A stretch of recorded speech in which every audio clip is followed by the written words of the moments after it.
Hello, everybody, and welcome to the TripleJump podcast. It's a video game podcast. My name is Ben. My name is Peter. And my name is Ashton. Hi, guys. Welcome back. Yes. He's been on a jolly round Italy. Plop's free now. And now you're back. Yes. Did you have a lovely time? I did, thank you. I went all over the place. Yeah. And I saw lots of different things. I saw the Wonky Tower. Yes, the famous Wonky Tower, Tower of Pizza. Yes, at Yeah. certain angles. It's not that wonky, is it? No. Not really at all. Were there No. lots of people going?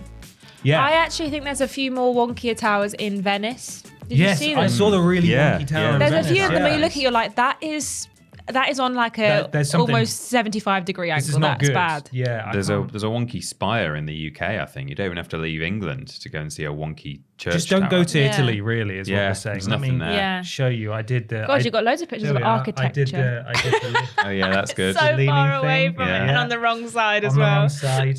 It's so, So good. yeah, did that. Saw Michelangelo's, David's, Wonkle, Winkle, Nip Nops, and Cake as well. It was all out for the world to see. Right. I see. I was so confused on what you were saying then. But it makes sense, doesn't it? Yeah, When it you have a does moment to now. process it. Yeah, but I was like, what is he What's a saying Wonkle? to me right now? What's a Nip Nop? Have you seen David in real life? I don't think I've seen it in real life. No. It was No. quite amazing, actually, coming around the corner and seeing him. That he's got massive hands. Has he? It's like even for his size. Where Yeah, what they is say big He's hands, in small wonkle. small uncle, yeah, which is quite sizable. Yeah. when you get up close. Yeah. He is in. God, where have I been? He is in one of the cities, Cool. and I'm gonna keep vamping while I work it out because I put them in folders so I could remember. He, I believe, is in Florence. Oh, lovely. Yeah, so he's in Florence, and that was cool. Went to Venice and did all sorts of stuff, and I had a fantastic time. Nice. Ate pizza and pasta for like 10 days. The dream. Did you go to Verona? Did go to Verona. Did Did you you see touch the? Juliet's boobie? No, but I How can you took. touch Juliet's boobie? Yeah, there's a Juliet statue, and it said that if you touch her left Yes. boob, Trying to remember which hand you left had. boob, that it will bring you luck in love, and you'll have love in your life. Oh. How old was she again? Famously in the story. 13. Yeah. Okay. So it's Yeah. a bit weird. But you know, But there's a balcony, I believe, Yes. there. there is. And my dad and sister once were in Verona for like a day where they were traveling between two cities, and they had like some actors, like someone sitting on the balcony and someone underneath, Oh. sort of shouting Shakespeare at each other, and it was a bit like tacky and naff. And it's Yeah. like I'd rather just come and see Just see it. That's the that. kind of moment that my boyfriend would turn to me and say very sincerely, they've got drama degrees, just to remind me what I could be doing. Yeah. You have a drama Yeah, degree. yeah, yeah. You could be on the Yeah. balcony in Florence. Yeah. But no, I didn't touch the statue. I took photos of people, full-grown adults, touching the statue and going, "Ha, this is great." And I thought it was weird. I thought it was a weird thing for people. Did you do it when you went? Yeah. Of course you did. Got right up there with the And I statue. put a lock on a thing. Did you? Yeah. What thing? Like on you Juliet's left boob. no. You buy a lock and you put the lock in on the wall Like a love lock. like a love lock. Do they actually want you to do that? Because they cut them off bridges. Yeah, Yeah, don't they they? don't want you to, I think sometimes, there's like allowed to do it there because okay. they sell them in the shop next to where you can Right. And there's also the wall where it says, please do not deface this wall. And everyone's defaced the wall. Everyone's written there like love. Yeah. Despicable stuff. But no, I had a lovely time. I've sort of been a bit unplugged from the world of video games, but news, bits and pieces have trickled in. I understand the PlayStation 5 Pro is reasonably priced. That's something that, Yeah, that super made it affordable. through Yeah. to me while I was on holiday. That was good. And Astrobot saved the world, as we predicted he would. Concord Who? Yeah. It's all about Astrobot. Have you guys played it, by the way? Did you play Astro- it? Astrobot? Yeah. I've finished it. You finished it. Flipping loving it. Fantastic. I'm excited to talk to you about it later on because I haven't had a chance to start it yet. Oh, and my I've been, goodness. been Well, you've got jonesing lots for to it. look forward to. Excellent. Well, this is our video game podcast. I know we talked about the PS5 Pro and Astrobot there. That might make you think, what is this? Not a video game Not podcast? a podcast about Where's my Italy. Shakespeare? Where's my Pod- Italian podcast? podcast? No, and each and every week we're sponsored by a very real video game adjacent sponsor. Helps us keep the lights on in this room. There's two there that are plugged into the mains. There's a few more down there behind us, and there's one bulb that is powered by a switch on the wall. Is Dead Island 2 the spider up there today? Do you think? Not there. Not normally There's up one there. on our stairs. Well, now I can't see that you have to anything. walk past every day. Have you seen that? Well, you won't have been there. You won't have seen it for the past couple of weeks. You know the one, Ashton, on the stairs on the way down? Oh, yeah. The one right there Yeah. by your head. So that could be. Peter walks with his head right next to the Yeah. wall. Good to see you, Spider. Friend. So I've got the ad read here. Okay. And I hope you're ready for it because it's a slightly out there one. This isn't a product or a service that you can purchase. This is an advert that I've paid for, and it's an original thought from my brain that's decided to sponsor this week's podcast. Right. Okay. And that is Horizon Zero dawning on me that things are not right at PlayStation. Oh. That's been happening to me recently. It's been Horizon Zero Dawn. It's been Horizon Zero dawning on me that things are not right at PlayStation. That's all capitalized as well. Right. So this is a thought from. Just a thought. This is a thought from You me. paid yourself to put that at the beginning Yes, of I the did. podcast. I didn't actually. I shouldn't have had to pay myself. No, I sure. No, Just, well, you're one of the hosts I guess of the technically podcast. you should have just said paid it. us. Oh, we'll work it out later. Okay. We'll talk about it later. But I just thought, between the $700 PlayStation 5 Pro Concord and the heavily rumored, if not already confirmed, Horizon Zero Dawn remaster that they're working on, what's happening? It's okay because, hey, we made a really good game about a robot, so you can't Yeah. complain Now, about to be anything fair, they else. did make a. Astro Boy? They did make a very Don't good look game over about there. a robot. Look at the little last robot. vestiges of all of Sony's creativity Yeah. in one beautiful, perfect Well, game, and then hey. everything else they do. We might have a state of play next week. There's Well, they're gonna rumors talk about that there's Horizon going to be Zero a Dawn state of play. remaster. And it will be 30 minutes just talking about the Horizon Zero Dawn Concord remaster. 2. Yeah, we're bringing it back, just like Morbius. Yeah, I think that they're purely doing the remaster because they want it to be upgraded so they can be like, look how good it looks on a PlayStation 5 Pro. Yeah. Yeah, maybe. I just want them to just make a new game. Yeah. Hey, that would be Sony? good. What a colossal waste of resources. Anyway, I'm sure we'll talk about that next week as Yeah. of when/if that's confirmed. But yes, Horizon Zero dawning on me that things are not quite right at PlayStation. That's our sponsor I think this it's week. been like that since The Last of Us remaster. Yeah. No, I'm inclined to agree, but things have gotten pretty bad recently. Regardless, though, we're not just sponsored by that. We are actually sponsored by that because I paid. This Yeah. real money. Yeah. We're also sponsored by wonderful patrons over at patreon.com/Team TripleJump. If you go there and support us at whatever tier, you can submit questions to this podcast. You'll get access to all sorts of other awards like early worst, worst, The and wordiest games weirdest ever. games, and exclusive access to episodes of Rules Boss and Main Menu. All sorts of wonderful stuff over there. There was an episode of After Dark out this week, came out on Monday. It's just Peter and I. Got a bit weird, didn't it? Did it? Got quite sexy. We kind of said Yeah. Ben might tell us off if Right. we listen to it. So don't listen to it and then it'll be fine. Well, I just won't listen to it. then. Yeah.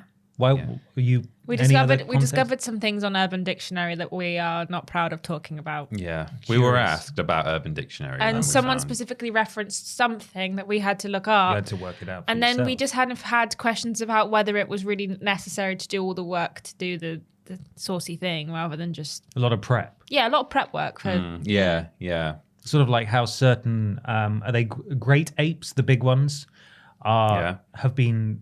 They've been recognized. They've been observed. That's what I'm trying to say. Going through is it delayed gratification? The like cooking things. Like Right. they've been given marshmallows and they've discovered that actually if they put in the work to heat them over fire, they're more delicious than if they just ate Right. the marshmallows Yeah. straight up. But that's not the case with this. The No. delayed gratification of whatever Hey, it is you it might be. discussed. it might It be literally involved a traffic cone. it did yeah This sex Interesting. act. Yeah. So would a great ape enjoy it? That's I usually don't the know. lens No through traffic which I cones view in the most jungle, things in my so- life. no but they It's- normally have them in zoos so I reckon Yeah. you could maybe I don't want to think about that happening to a great ape. no That's me really neither it was bad. kind of It doesn't bad. have to happen to the great ape. The great ape could pursue it. I have No. no Right. idea what you're talking No, I about. don't just want as to. well. Okay, well, After Yeah. Dark is the bonus podcast that we do Yeah. fortnightly for patrons of a certain tier. You can go listen to whatever the hell that's all about. But yes, there's a few places you can find us around the internet as well. TripleJump.mup, that's our website where you can find links to everything we do. TripleJumpShop.com if you want some nice merchandise like what you're not, I'm not what Peter and I are wearing today.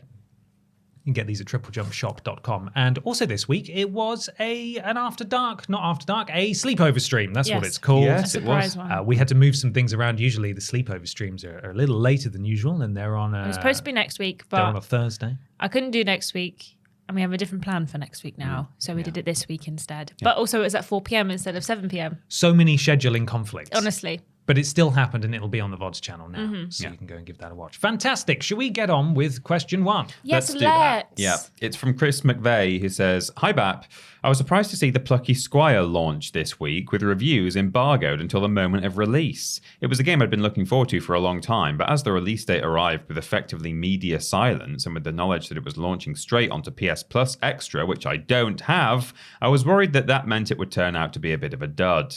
The reviews turned out to be really good in the end, but the way that release was handled had me concerned enough to skip the launch of the game I've been curious about for years. Is this the sort of thing that makes any sense to be concerned about? Or is hesitating on buying a game because the reviews came out too late as ridiculous as it sounds?"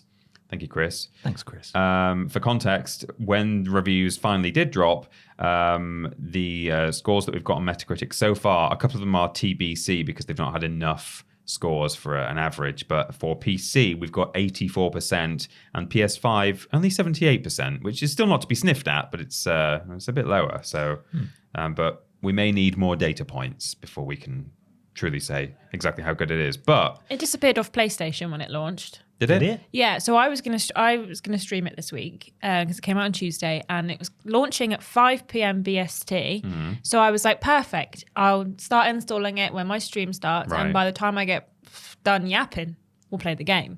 However, 5 p.m. rolls around. I've got it on my screen, and I'm like, I'll refresh it, and then it'll give me the option to just add it to my library because it's on extra. It just disappeared. Oh. It just the whole listing went. It wasn't on PlayStation anywhere. It wasn't on extra. It wasn't just on there so you could just buy it if you wanted to. It was gone. You typed in the Plucky Squire and it was like, I don't know what you're talking about, homie. It's not here. And it didn't come back for about 40 minutes. So it came back about 20 to 6. So eventually it did return, but on launch at 5 p.m. I was there going, it's gone. What the hell? Where's it gone?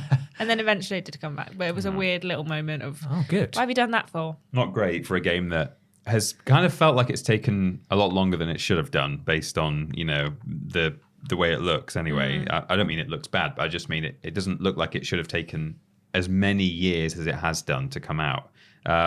But Chris, I don't think you're at all wrong for being concerned about games that hold back their reviews until the moment of release. We've seen it happen in the past with games that actually the reason that has been done, that embargo has been set, is because the publisher knows this is not going to go down particularly well. So we'll try and keep it as hush-hush as possible so that we get at least a few pre-orders.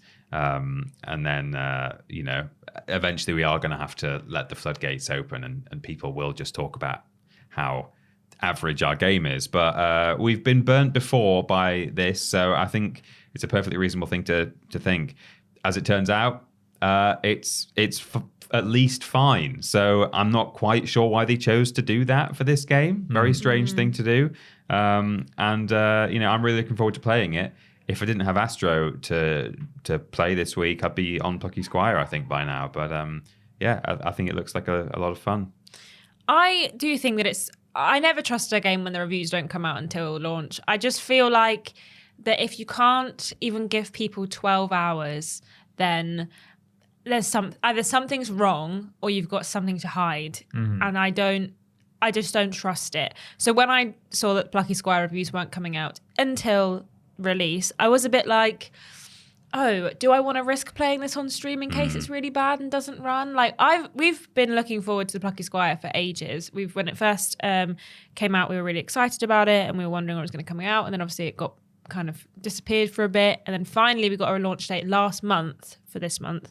I do think, though, that aside from it being a bit sus to not have reviews going out before your release date, I also think it stops the conversation from happening ahead of your release date. Yeah. In that if you've got reviews coming out morning of or the day before or even a few days before, there's discussions happening of, the people, each outlet is tweeting about their score and tweeting about your game. Yeah. And then Marketing in it. It's marketing in it, indeed. But yeah, it's coming out ahead of time and people are reminded that, oh, this game's coming out, the reviews are all right, let's give it a go.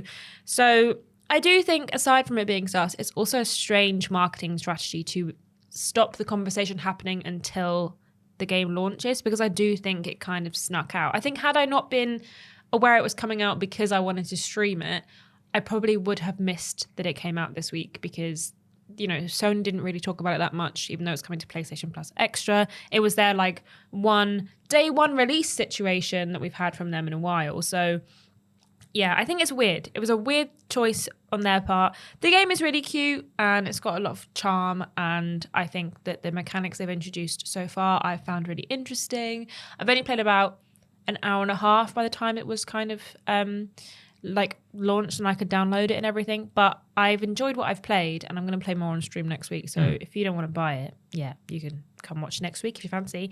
But yeah, it's an interesting one, and I don't know why they chose to do this. We're in it's that ever present answer that we give, in that we are in the bubble. We're there day one queuing up for these games that we're looking forward to, and that's not going to be everybody. And in that specific sphere, the roles of reviewers and critics is really important to shaping our purchasing decisions a lot of the time. Even if it's there's always going to be a case of, I'm going to like this regardless. It's Star Wars, for example. I'm going to play it. But if you're on the fence, and especially if you're potentially going to get burned with a game that simply doesn't run, then you're going to want to wait to hear until some other people have actually tried to play it. And so the role of critics and reviewers are really, really important. And to shut them out is very suspicious. You're absolutely right. Like, 'cause there's no reason to do that other than you have something to hide, or there's something just wrong in terms of it's not ready yet. And I don't know why that they would make this decision, because it is marketing in it, and it does genuinely help a smaller game get more coverage. And I've got it downloaded, but I haven't had a chance to play anything yet. But I have a couple of friends who played it and they really like it so far. A very charming presentation, by all accounts, a great game, and a lot of people are going to really enjoy it. And I feel like this is just a huge disservice to it. And so viewing any game that chooses to follow this as a rule, in terms of not letting critics in before anyone else, should be viewed with suspicion, I think. And you're absolutely right to do that, Chris. It's not mental to do that. If anything, though, this game reminded me, they're not very similar, but in some ways it reminds me of Little Devil Inside. Yeah. And how we still don't know anything about what's going on with that game. This is a completely different point that I'm making now, just as an aside. Like that was at the PS5's launch reveal thing.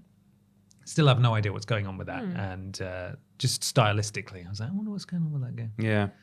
I will say, though, that I'm less bothered about a game that's £20 doing this than a game that's £60, £70. Yeah, well, that's what I was going to say in terms of when this happens with bigger games, and you're waiting for actual launch day to even hear whether it's any good.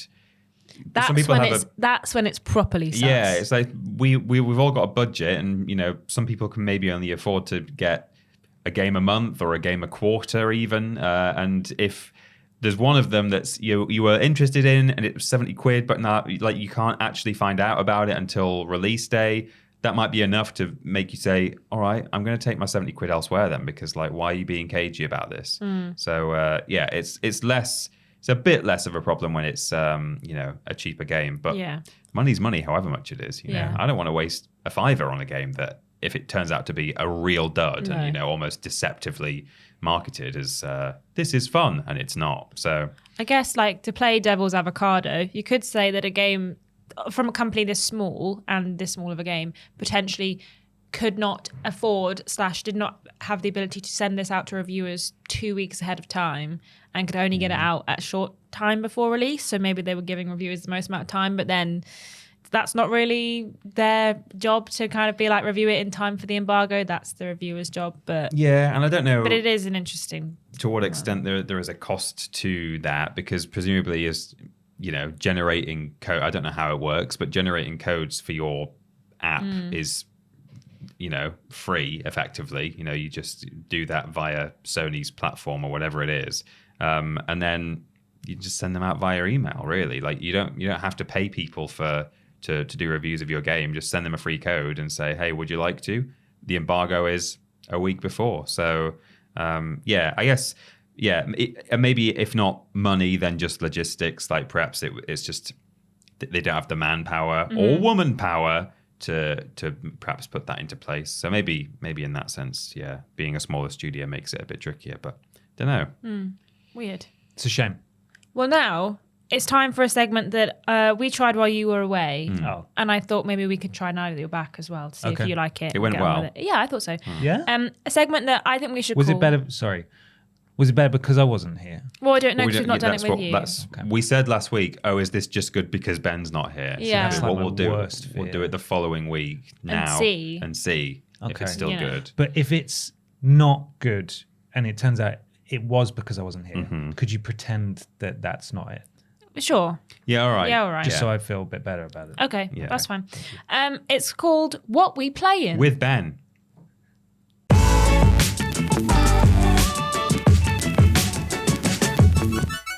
It's What We Play in time with Ben. Time to talk about what we have been playing with Ben. and also what Ben has What been we have been playing Oh, what and what you you have have been been- playing as well. Right. Yes. Okay. Understood. Right. Peter goes first. Right. Peter, what is it that you have been playing? Well, I've been playing. I'm sitting on my sofa, got a controller. Picture it. Picture it. Okay, I'm Close, sitting on my close your eyes sofa. and picture Yeah. it. Controller in hand, Uh-huh. and I can just hear at the window. Hey, Who's at the window? Peter. Who's at the window? I thought you were really excited, Peter. And I so open my annoyed. curtains, and standing out in the snow is The Star snow- Wars Outlaws. snowing. Yeah, It's Star Wars Outlaws. Star Wars out in the Outlaws snow. with a little Victorian cap on. Did saying, you evict Star Wars Outlaws? Star Wars Outlaws has never really come into the house properly. It Right. briefly, I allowed into it the in porch Like a cup of tea and to to do then- a live stream. Okay. And then as soon as I said, bye everyone, I was like, get the hell out of my house right now. Whoa. Anyway, I opened the door, Star Wars Outlaws is there, shut the door in his face and went back to playing Astrobot. And I'm having a fantastic time. Okay. And eventually I might allow that cold orphan into my house, who I am eventually, looking forward to spending a bit of time with. But at the moment, Astrobot is wonderful. Yeah. I know, in fact, so on. far, it's my game of the year. Whoa. Whoa. Yeah, I'm having a wonderful time. Can I ask you a question? Yes. Both of you who have now finished it. Are there any Concord references? I've not in it? finished it, actually, Okay. no. No, there Okay. isn't. Well, this isn't a Okay. spoiler, I don't think, but I don't think so. that's brilliant. There's people who don't know who they are, but I don't think any of them are. Are you sure they're Concord. not one of the 18 roster members they from might be. Concord? There is apparently free DLC coming, I think. Yeah, there I read is. somewhere with additional star bots. So maybe Okay. Maybe I Concord. think we The all Concord know man. that there is at least one Concord bot who has been made. Yeah. Yeah. who has But is been it in the removed. game or was it removed or has it been Swapped. scrapped? He's been from put into the dark cupboard with the rest of the Concord stuff. Yeah. Right, okay. Yeah. Okay.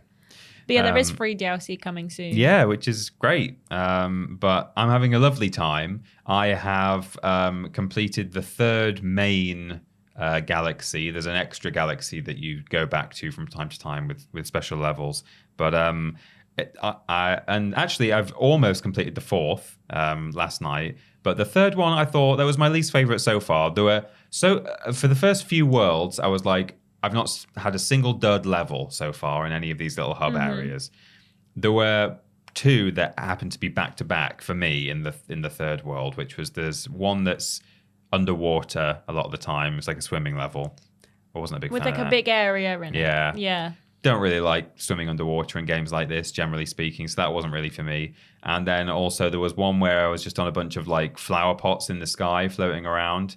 And I was just kind of faffing around a bit, and I kept missing something and having to go back and replay the level again and again to try and find it, and I couldn't work out where it was, and I was falling off, and I don't really like the power in that one. Apart from that, I'm having essentially a 10 out of 10 time. I love the music, I love the visuals, I love the gameplay. The bosses are brilliant, and the central hub area, the crash site, is a lot of fun as well. So that's all I've played, and I've been trying to, just be frugal, just savor it. Just enjoy yourself. Yeah, but I think probably by the end of the weekend I'll have probably 100%ed it. So Nice. Did you?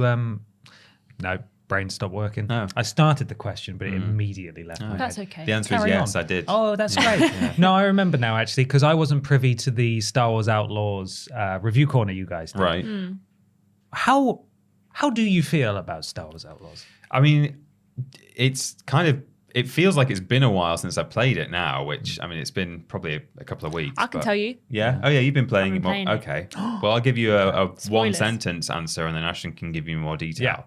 My memory of it is that I was really enjoying the world and the detail, really liked the character and the story. So from everything I played, I had a good time, and it was fairly glitch-free for me. The only issue I had really was that the frame rate would drop mostly just during cutscenes rather than in gameplay. Okay. And I don't mean it would happen a lot in cutscenes, but I mean, if it happened, it was in a cutscene.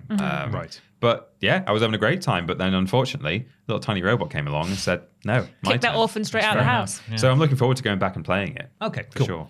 I finished Astronaut in about a week. Yeah. Not even that, maybe like 4 days. Played Loved it it? a lot. Loved it. It was great. Platinum trophy? No, I haven't done the Supermaster level, which is like the final My thing. friend tells me it's not fun. My boyfriend, I watched him do it and like absolutely smash through it in about 4 tries. And I was like, oh, this guy. So I might just make him do it, if I'm being honest. No shame?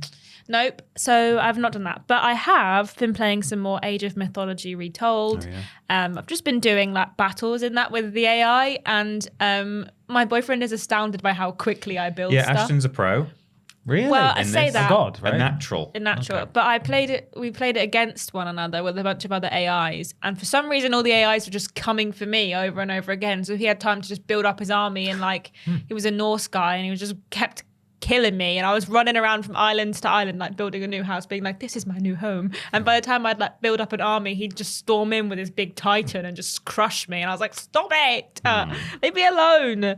Anyway, other than that, I'm enjoying it. I've not played the campaign yet because I've been playing Star Wars Outlaws or SWAL, as I've written here. Swole.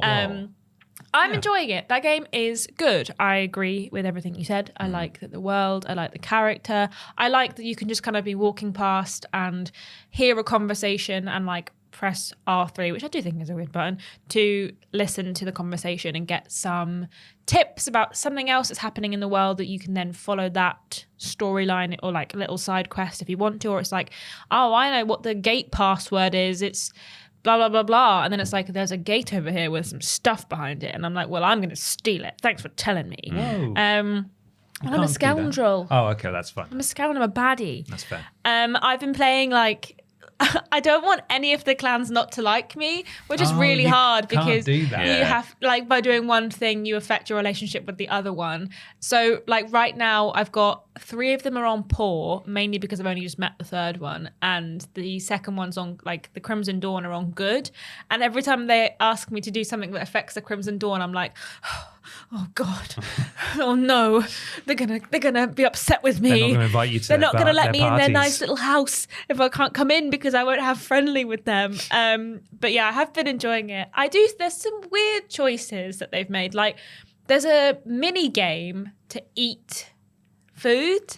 Is there? Interesting. I've not encountered that Yeah. so far. Well, I encountered it for the first time last night and I was like, what the hell is this? Like, there was the thing that was like, oh, this hut, you can get there's like a treasure symbol at this hut. And I was like, what, this soup place has got treasure? It's just a little stall. And then I like sat down to eat and paid my 200 credits or whatever for this food.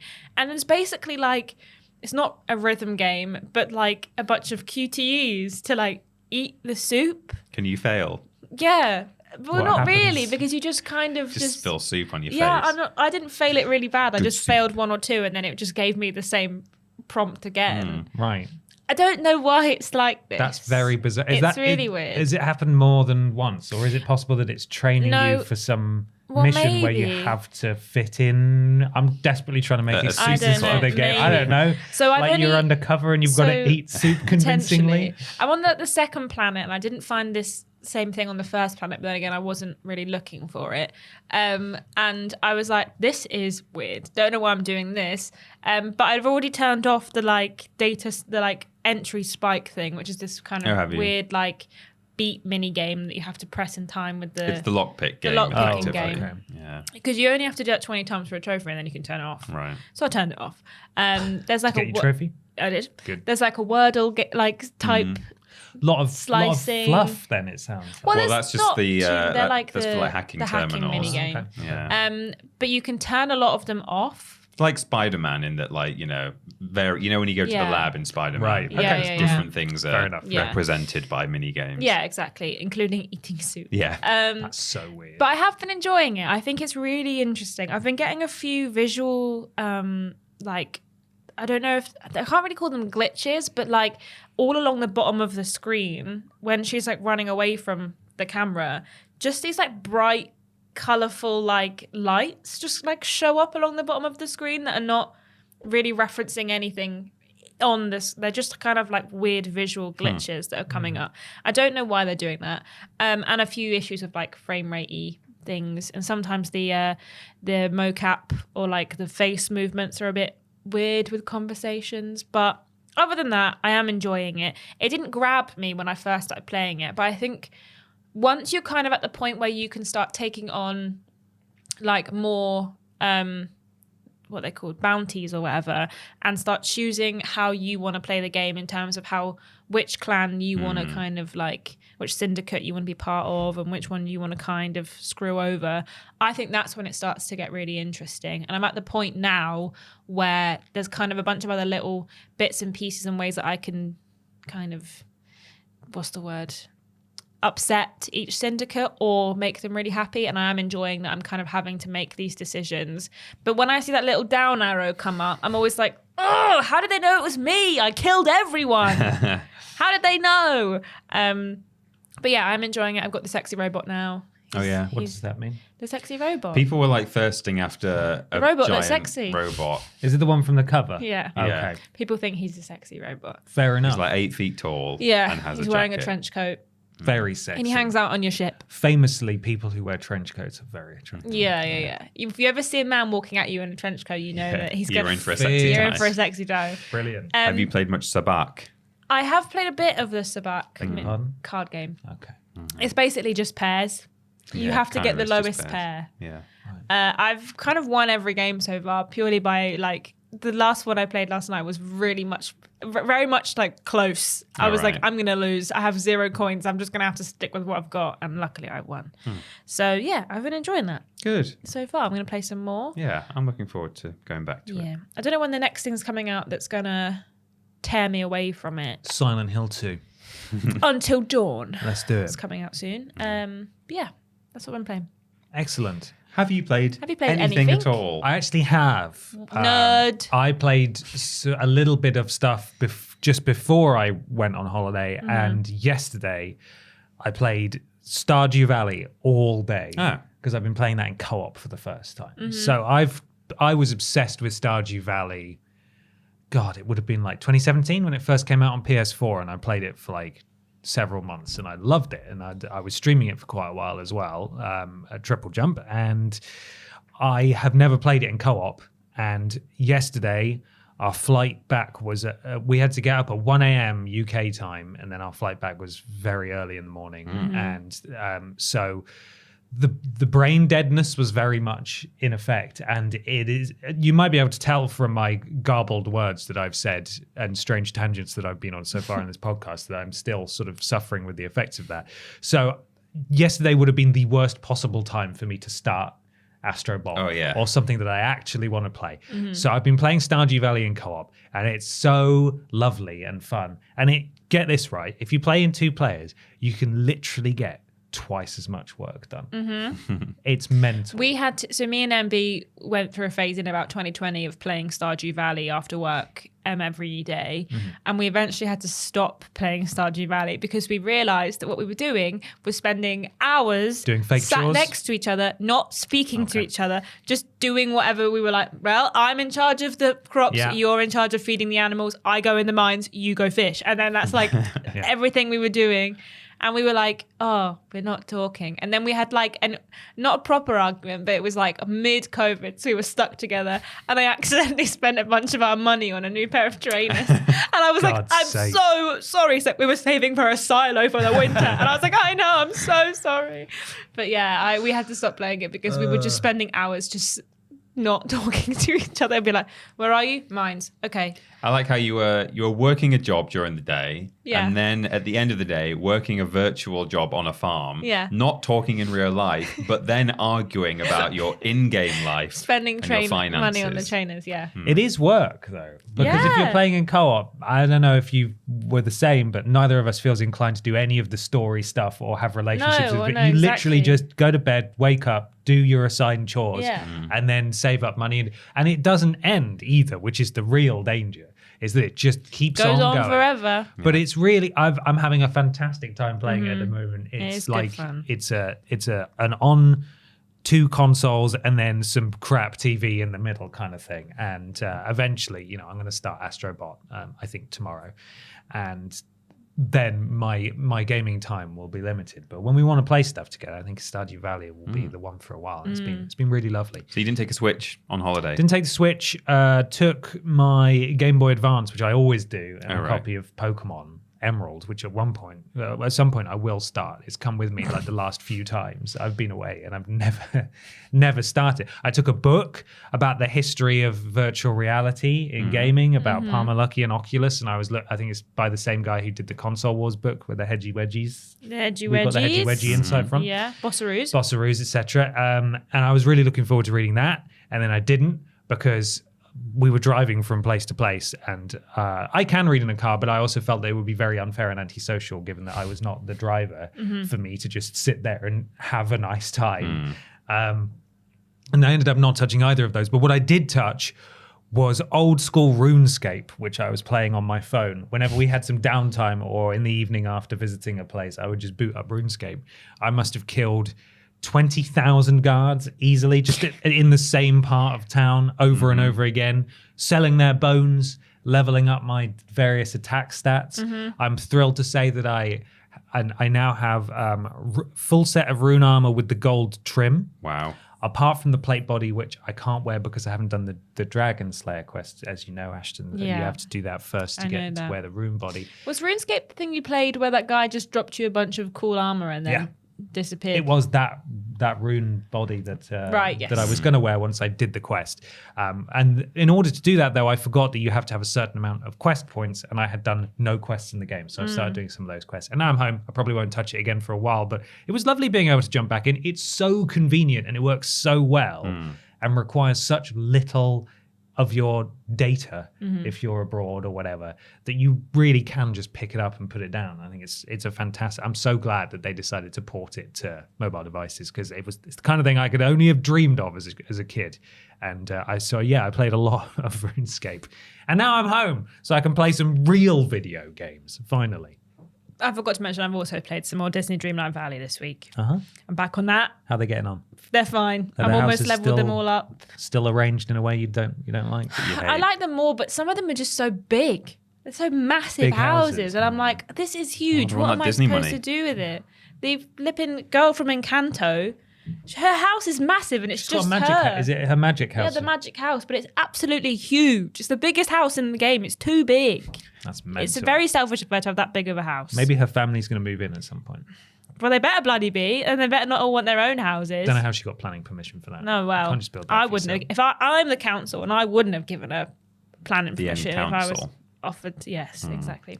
It's time now for question 2, which comes from Dan Scott. Hello, BAP. It's been revealed recently the entire staff of Annapurna Interactive, who are responsible for some of the most innovative and exciting indie games of modern times, have resigned following a dispute with the owner. What are your thoughts on what's gone down, and what do you think the future holds for Annapurna Pictures? Would you like some context? Yes, Pauls. Yes. We can't have it. Just okay. kidding, I've got some. Dan says Annapurna Pictures. That's like the parent company, right? I'll tell you all about it. Okay, please do. So yeah, the entire staff, this comes from The Verge. There'll be a link in the dump should you want it. The entire staff of beloved game publisher Annapurna Interactive have reportedly resigned. Annapurna Interactive, the game company famous for publishing hits like Stray, Outer Worlds, Goro Goa, Not heard that one. Neon White, What Remains of Edith Finch, and many more. Outer Wilds? Is that what I said? I think he said Outer Worlds. Oh, Outer Wilds. Sorry. May not be the same company anymore. Bloomberg reports that the entire staff of Annapurna Interactive, the gaming division of Megan Ellison's Annapurna, has resigned after failing to convince Ellison to let them spin off its game division into a new company. IGN is corroborating the report. All 25 members of Annapurna Interactive team collectively resigned, former presidents Nathan Gary and staffers told Bloomberg. This was one of the hardest decisions we've ever had to make, and we did not take this action lightly.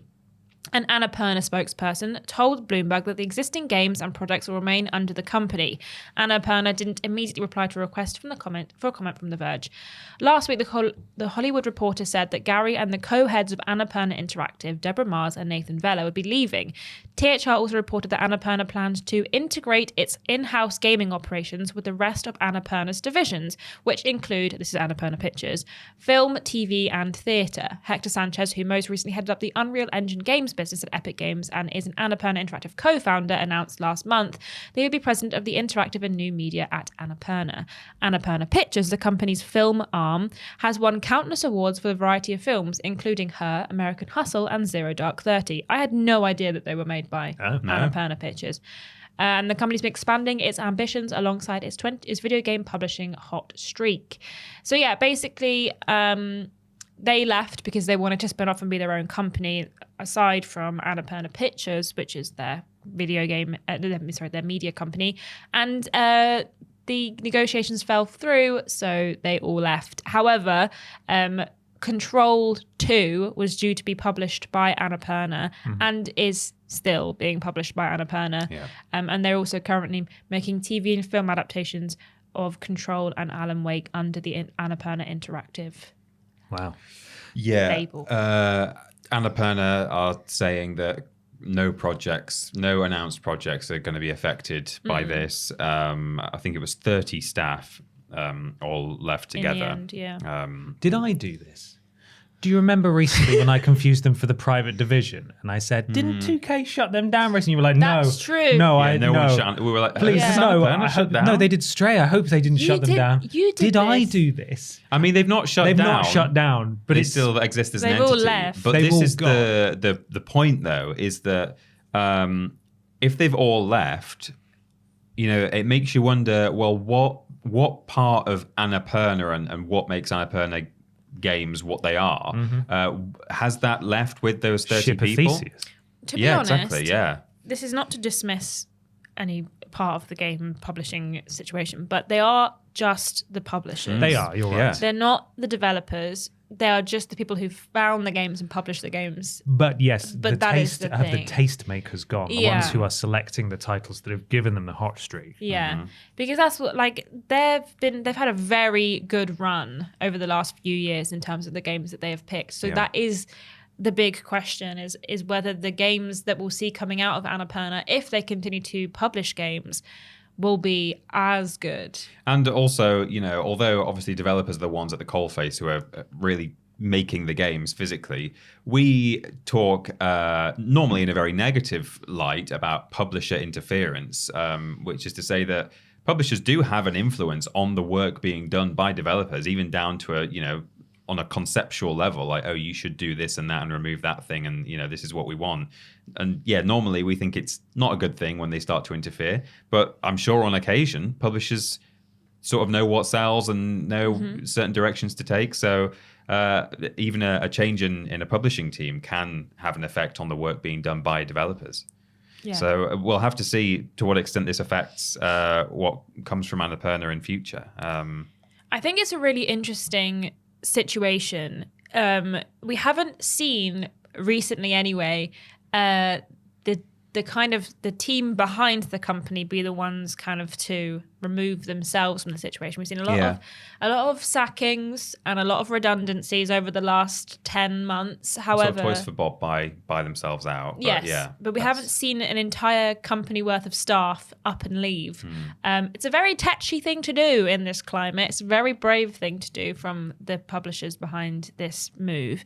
I would love to know what went on to make an entire team leave. It can't just be what they've said. Well, This woman, Megan Ellison, is the daughter of a billionaire. Yeah. And Annapurna Interactive, and that was her company that she founded with a small loan of $1 million from her dad, to create a bunch of stuff. And obviously they've got a lot of good under their belt. So it's very interesting that rather than let the entire team spin off to create their own like company outside of Annapurna, that it would fall through. However, I do also think it's a very strange thing to do, to be a publishing company under an umbrella of Annapurna Interactive and then say, we want to be our own company. Can you take us out from underneath your umbrella theme and we can be someone else? Because Annapurna is such a strong brand at this point that to take away from that would be an odd move. You have to assume that if they have all now left, they will start their own thing. Yeah. But I'm sure I read somewhere that they may. You would have to have some serious contacts and cachet in order to get the funding to make that happen, which presumably they had. So I don't think there's been any real, unless you can find some now, I don't believe there's been any true developments since this story broke. But I can't believe that it's as simple as we would like to go. No, you can't. Wasn't there the caveat that actually maybe negotiations fell apart very late into negotiations? Well, yes, I think so. That was kind of how she pulled sort of the rug out from under everyone a bit, perhaps. Yeah, I think the president left first, and people said, "Oh, well, we're leaving too." Yeah, I think from the other articles I've read, it was actually really hard to just find articles about this that wasn't just like, "Don't worry, Control 2's still coming out." Yeah. But I think it was very much they were almost at the point where it was going to happen and then has now stopped. It's completely unprecedented. I've never heard to have an entire team just mass resign is bonkers. You know, you have things like back in the day, Infinity Ward, what's his name? Vince Zampella left. Yeah. And then a load of other people left with him to go and found Respawn. And then Infinity Ward was still a phenomenal studio, but they were never quite the same again.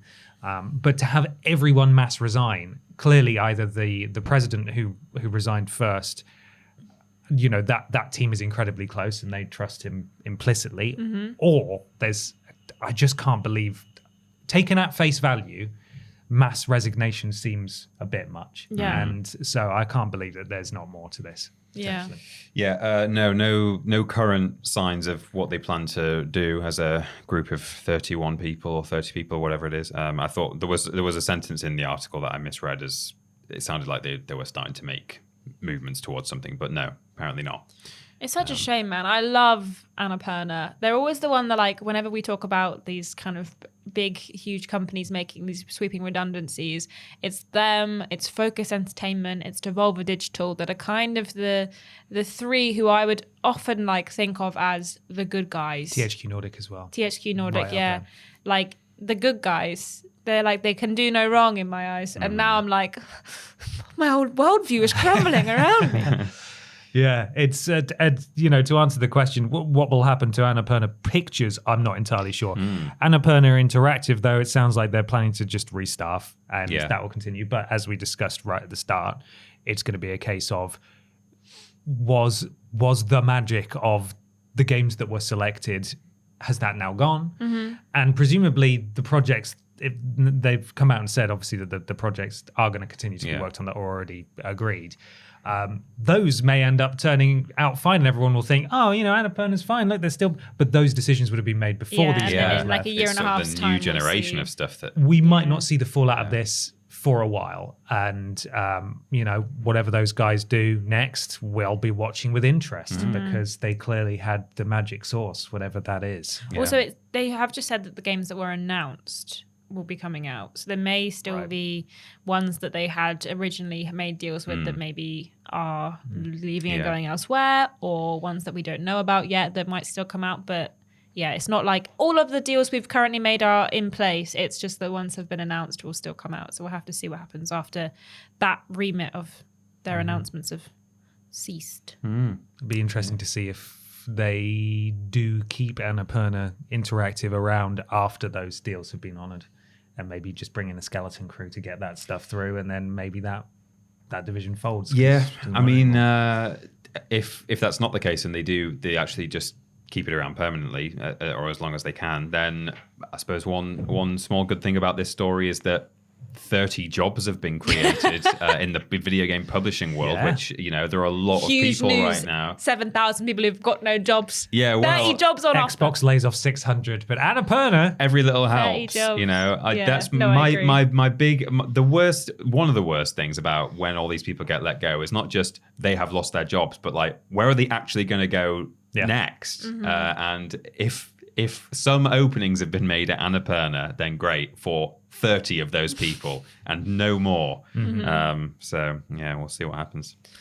Well, it kind of made the headlines, didn't it? It was very, very newsworthy, I would say. It's a bit peculiar. Unexpected, unusual. They all resigned. It was weird news. Yeah.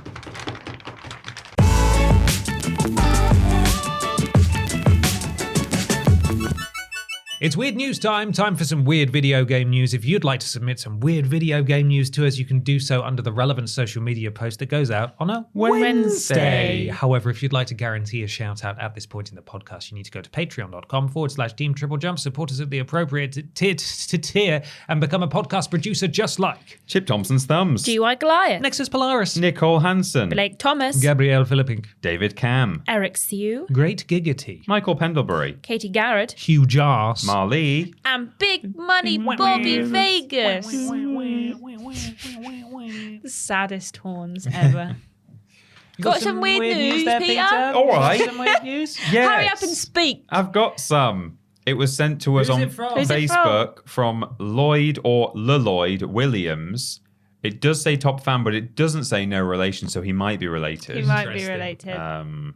Not sure. Good to know. It's according to thegamer.com, and we'll just wait for it to load. All right. You want to read us an ad that's popped up in front of it? Or No ad. pop-ups for us? No? It's written by... but I will accept all cookies. Oh, okay. Can we have some? No. Oh, okay. It's written by You can have some of mine. I accepted all of my Thank you. cookies. Thank you. Rhiannon Bevan wrote this 4 days ago at time of recording.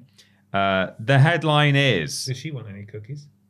she's the one who just offered them to me, so Right. don't know. It's very rude. Flappy Bird creator isn't involved in 2025 re-release, denounces crypto. Interesting. I think it's mental that this game is taking anywhere longer than 3 months to release. How does he not own it? Well, so this is the thing. When this was announced, We might find out. you may or may not be aware that recently Flappy Bird was announced to be coming back. And immediately in the wake of this, I started reading that, like, I don't think this is the original guy. No. And we're going to learn about it now. My iPhone 4 with Flappy Bird installed went down so much in worth. when Yeah. I was saying that. Devastating news. Flappy Bird is coming back next year with a surprise re-release announced earlier this week. However, confirming initial suspicions, the game's original creator has now revealed he has nothing to do with this re-release. Dong Nguyen, who developed... Nguyen? Nguyen, is that... I think so. Probably, yeah. Dong Nguyen, who developed and released Flappy Bird back in 2013, has now distanced himself from this re-release, as spotted by VGC. Nguyen says that he has no relation to this game and that he did not sell anything. Nguyen adds that he doesn't support crypto. This is in reference to the fact that the boss of the company Big up. behind the re-release, Flappy Bird Foundation, is also the head of the crypto firm 1208 Productions. There's then... Are you not embarrassed? So we're going to get Flapcoin, do you think? Yeah, possibly. Okay. There's then a tweet that's that he posted saying, "No, I have no related with their game. I did not sell anything. I also don't support crypto." This is Nguyen's first Twitter post since 2017, as the developer seems eager to distance himself from this new version of Flappy Bird. This is unsurprising, as Nguyen himself made the decision to delist Flappy Bird back in 2014 after he became disillusioned with the game and its sudden success. A real artiste. This Yeah, guy. that was Yeah. a real moment, wasn't it? Why did he do that?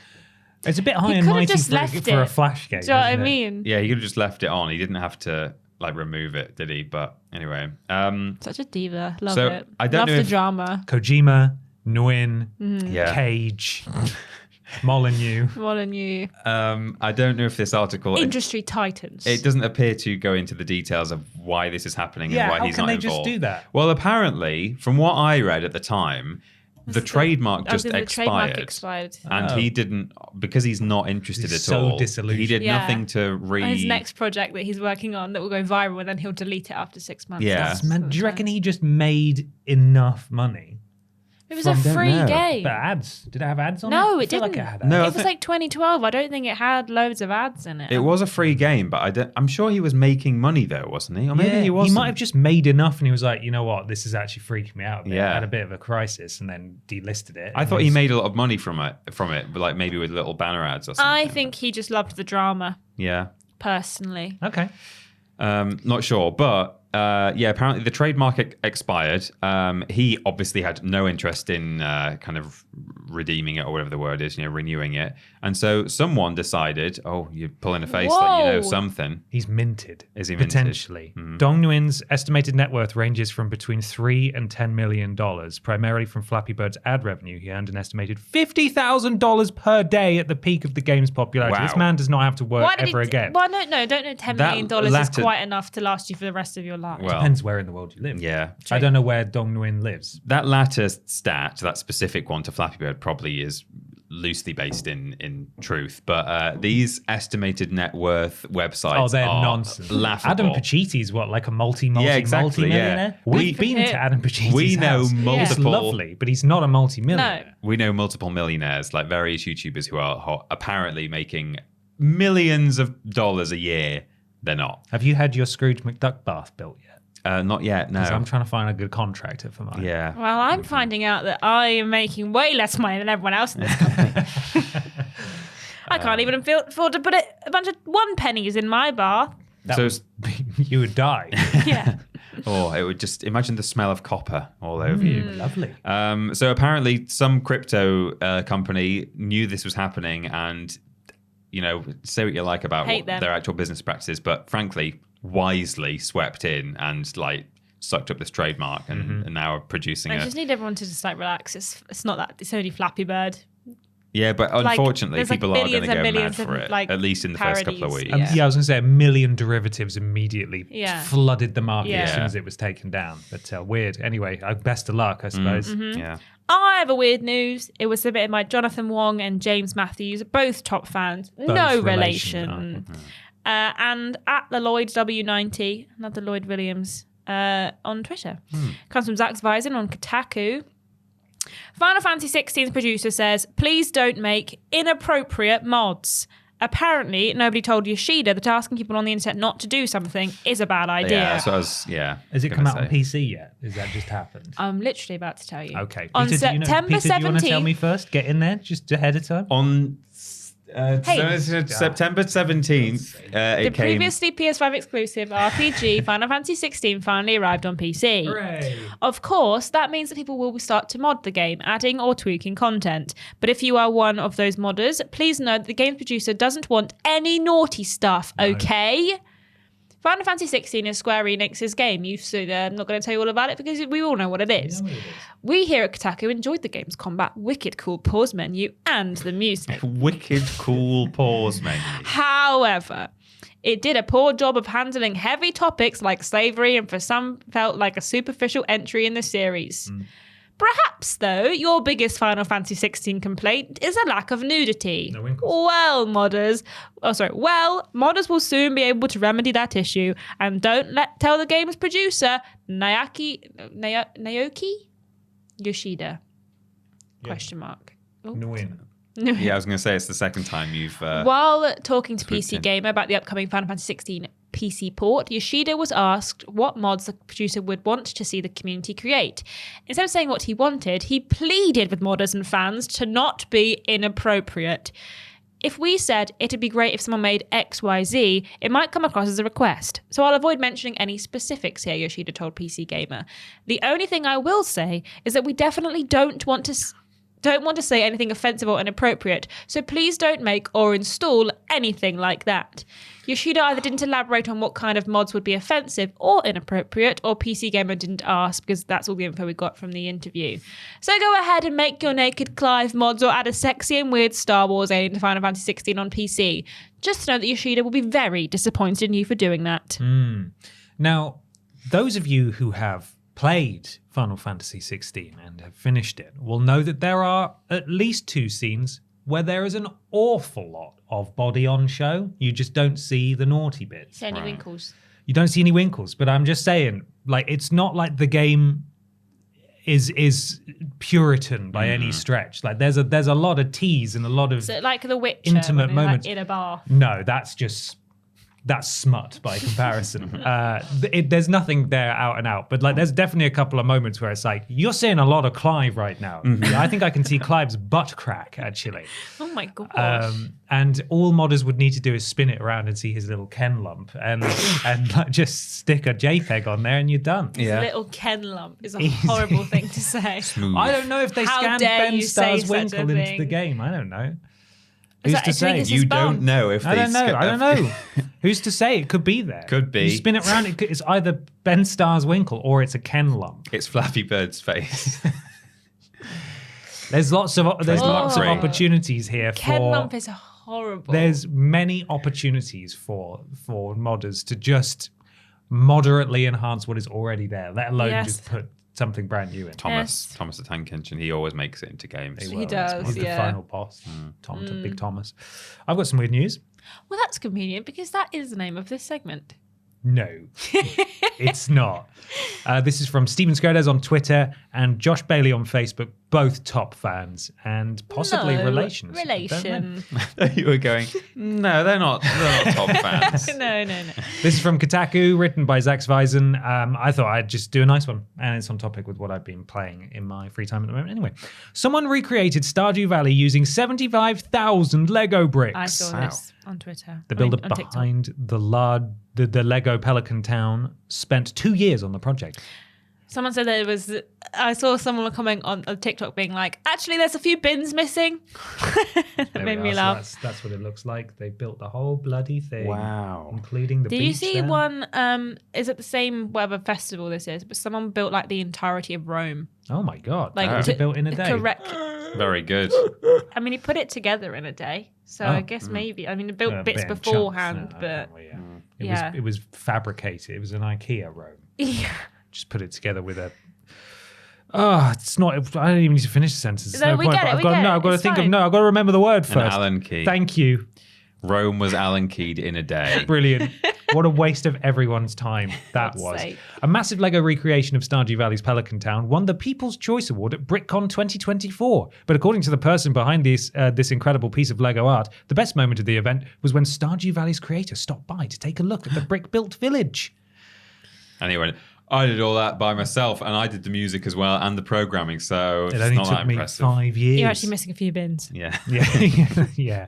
That is the first paragraph, and I think, honestly, that's probably the That's entire it. story. So, Oh, do you want to learn more? I don't mind. You don't care. You're just being nice. I was just like listening about it. I was just wanted any more information what it could possibly be in the article. Yeah, we know how many bricks. Yeah, 75,000 I bricks. can name the guy who made it. Yeah. That'd be Yeah. nice. Stephen Jensen. Mm-hmm. There you Cool. go. What else would you like to know? Any other cool things at BrickCon that we should know about? Do you want to know his favorite bit that he built? yeah. The Wizard's Tower. Cool. Did you know that he also recreated the Stardew Valley title screen using Lego bricks? I did not. There you go. Missing a few bins. How fun missing a few bins. There we are. Wow, that's nice. I'm glad that he did that. It looks really cool. He's done an amazing job. I love Lego. Did you say, did he win anything for it? People's Choice People's Award. Choice People's- yeah, Award. People's Choice Award, BrickCon. BrickCon. He says, what was better than any award was the moment Stardew Valley creator Eric Barone showed up to look at his creation. Jensen admits that at first he didn't recognize the creator, but once he realized who he was talking to, he had a brief fanboy moment. Oh. And that's Cute. the end of the article. Lovely. There you go. That's You nice. enjoy isn't that? it? I love Lego. was I think really it's nice. cool. I want to go to Legoland as an adult, but I just don't think it'll be as fun. I think your perception, your memories of it as a child will be destroyed. Yeah. I never now went to Legoland as And a now I child. have a driver's license, so if I go on the car ride where they let you drive a little car, so you get a Legoland driver's license, it won't be as cool because I have a real driver's license and I can drive a real car. You'd have loved I just love the Legoland. Lego, I know. like Lego City that they've built. Mhm. It's really Legosity. cool. Yes, Legosity, the miniature indeed. town. Then there's the bit near the entrance where it's like an earthquake platform that you stand on, and there's a little model. Yeah. And I can't remember the context. I've seen that. It's just I've built to not- withstand Have you- the, I've seen the photos shapes. or videos or Yeah. something. Yeah, and there's the ride with the dragon, Yeah. the green dragon. on And if the you go front. near Christmas time, there's a big giant Lego Christmas, Father Christmas man, and you can sit on his lap. Father Christmas man. Christmas, man. That's exciting. Christmas man. Cross bar. Right. I think I'm tired too. I'm Yeah. talking some absolute contagious. rubbish. Anyway, let's move on to the big discussion.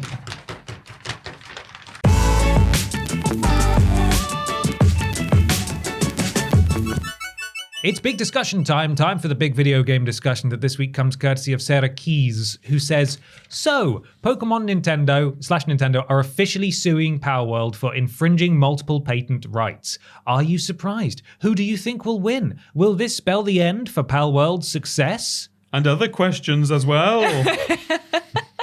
Thanks, Sarah. Sorry. Thanks, Sarah.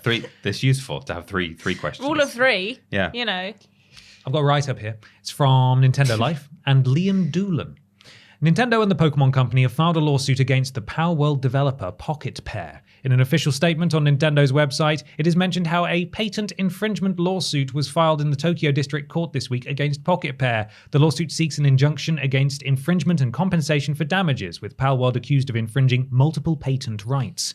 Nintendo signs off by saying it will continue to protect the intellectual properties it has worked hard to establish over the years. Here it is in full. Now, there's a lot of nonsense that I'm not going to read at the start yet. Nintendo Code Limited, and then all the bollocks.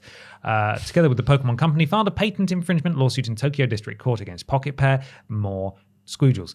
This lawsuit seeks an injunction against infringement and compensation for damages on the grounds that Palworld, a game developed and released by the defendant, infringes multiple patent rights. Nintendo will continue to take necessary actions against any infringement of its intellectual property rights, including the Nintendo brand itself, to protect the intellectual properties it has worked hard to establish over the years. Nintendo's suing someone for copyright. Well, that's unheard of. They never do that. GameFile's Stephen Totillo has also shared a response he received from a Nintendo representative about why Nintendo is suing in September when the game came out in January.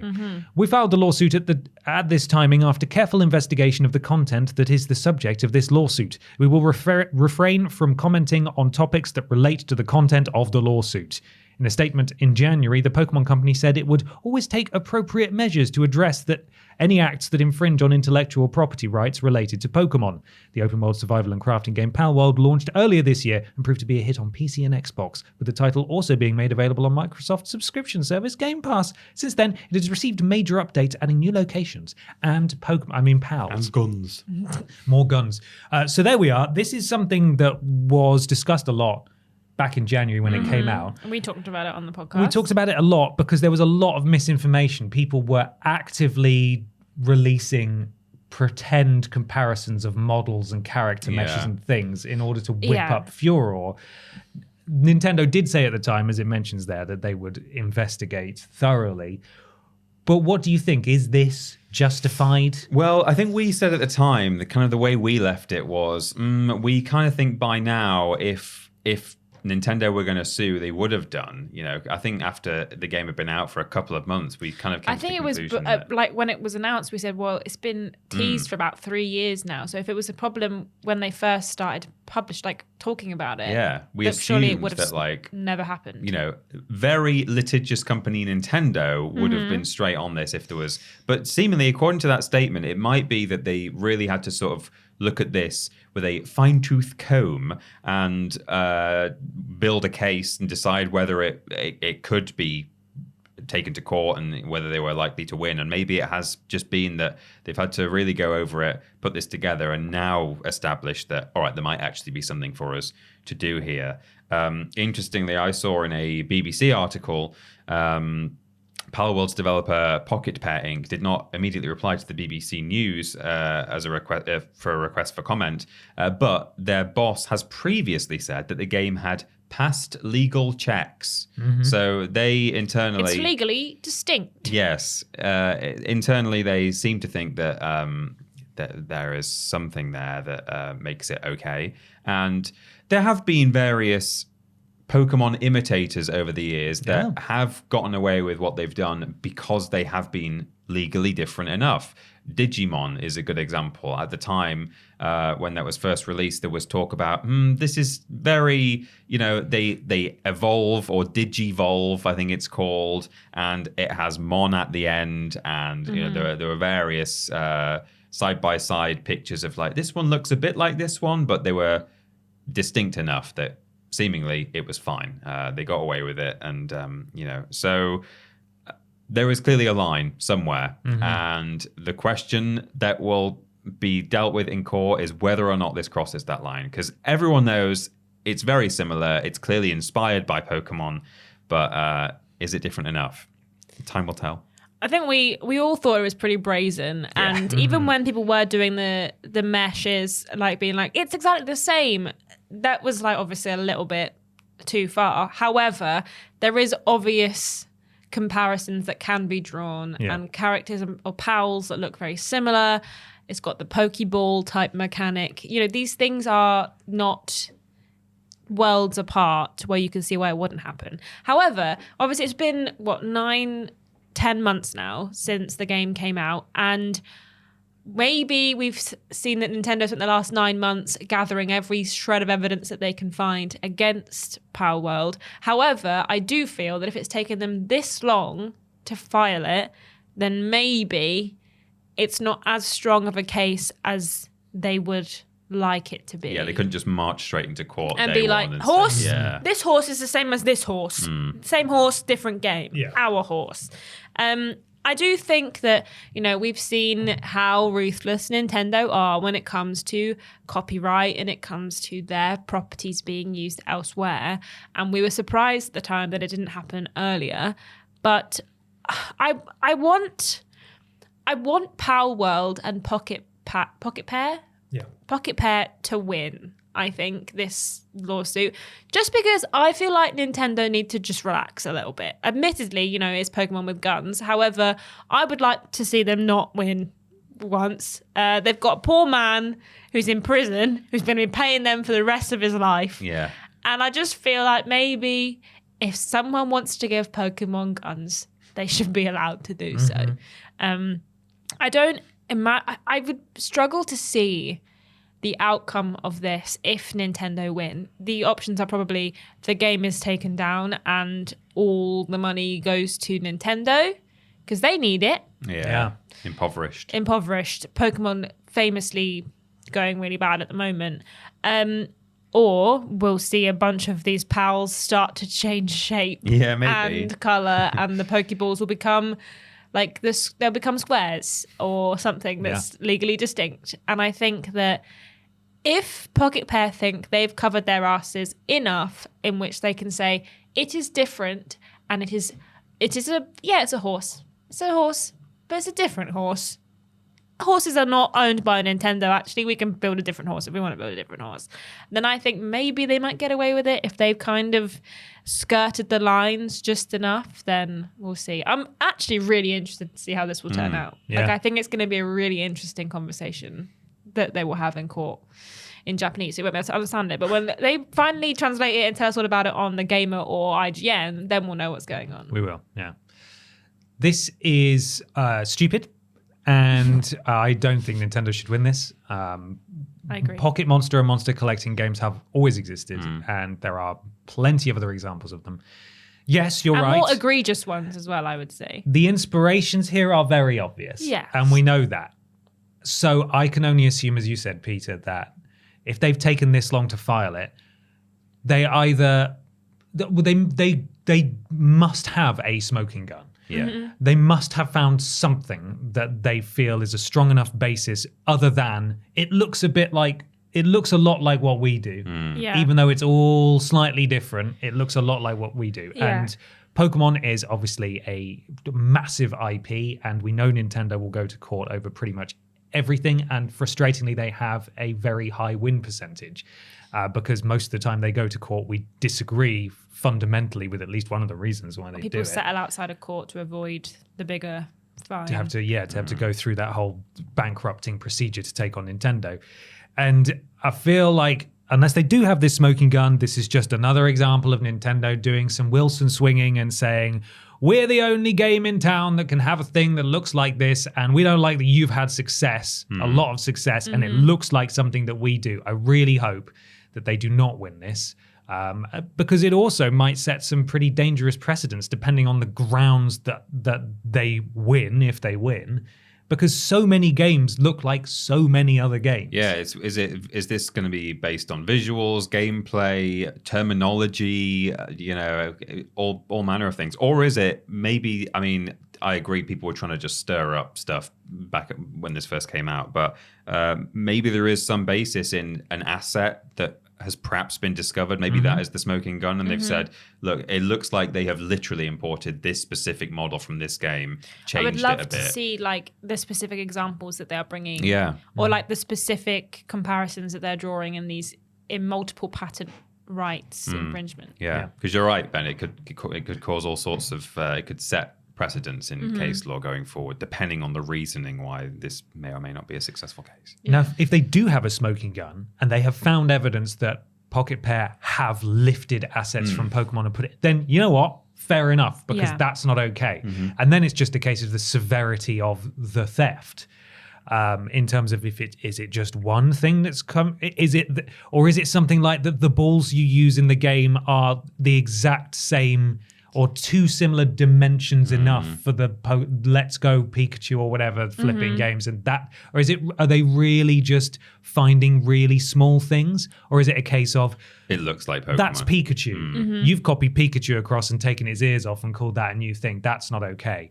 I don't know, but if they have stolen stuff, this is a different conversation. But if they haven't, and it's just Nintendo being overprotective, then just bugger off with that. Waste of everyone's time. People have really enjoyed this game, and people have already gone to bat, weirdly, for Nintendo back when it came out by falsifying evidence, proving, quote unquote, proving that they stole this, they stole stuff. If they did steal stuff, fair enough. At the moment, as far as we've been able to tell with 9 months of the game being out, no one has really found anything compelling to suggest that they have. Yeah. I also think it would be really interesting if Nintendo win this to discuss Microsoft/Xbox's part in promoting this game and being very involved in the game's kind of release, and whether they will be either shocked to find out that this had happened or be kind of like, oh, that's crazy. We might get a lot more uncensored, juicy emails, behind the scenes emails, like we did during the Call of Duty stuff. Activision One thing stuff. I love. This is behind the scenes juicy email that no one ever thought anyone else would see. I just want to see Big Phil's a little bitchy personal email emails. that was sent by Phil being like, hey, don't you think this is too close? Nah, it'll probably be fine. Yeah. Nintendo wouldn't dare. Turn it purple and it'll be all right. Pokemon's stupid anyway. It needs more guns. That's what I want to see. Yeah.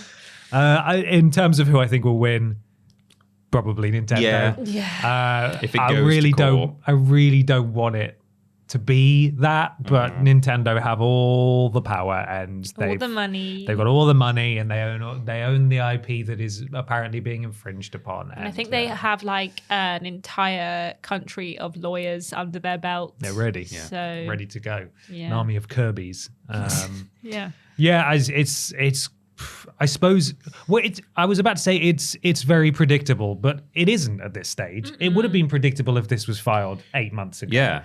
A few weeks after release. Predictable that this would happen now at all, full stop. And so therefore it's also not predictable how it's going to go. When the interest has waned in terms of, it being a chart topping, everyone's talking about it and playing it. Yeah, the ship's kind of sailed in terms of money that's been... They're doing something else. Like it made the headlines recently because they were doing something else to it, either bringing it to PlayStation or... Are they bringing it out of early access? Maybe it's finally actually launching. No. I'm not sure. Perhaps that's what's triggered it. Maybe it's easier to argue a case when it's an official release. Yeah, if it's early access, they could still change. Yeah. But I guess once it's actually released, that's it done then. Possibly. Load of bollocks. Yep. Stop it, Nintendo. Wonderful. Well, why not let us know what you thought of all the things we discussed today in the comments below? We'd love to hear from you. Thank you so much for listening and watching. There's a few places around the internet you can find us, and Peter's going to tell you a couple of them right now. You can find us at youtube.com and twitch.tv, both /Team TripleJump. Of course, YouTube is home to video content, but we stream over on Twitch and sometimes on YouTube on special occasions. And if you've got Amazon Prime, the bundle of various things that you are paying for includes a Twitch sub that you can redeem against us at no extra cost. You get all the benefits of being a subscriber without paying anything more. Twitter, Facebook, TikTok, and Instagram, on all of which we are at Team TripleJump. And why not support us on Patreon if you like to, at patreon.com/Team TripleJump. Our website is triplej.mup. That's where you can find links to everything we do. And why not leave a 5-star review on your platform of choice? It helps something to do with Al Gore's rhythms, and we'd really, really appreciate it. Just enough time for this week's sponsor again, which is an original thought that I had and no one else in the entire world. Today it started Horizon Zero dawning on me that things are not right at PlayStation because of several boneheaded decisions that have been made recently and indeed in recent years. Wonderful. Thank you so much, everyone. We'll see you next time. Bye.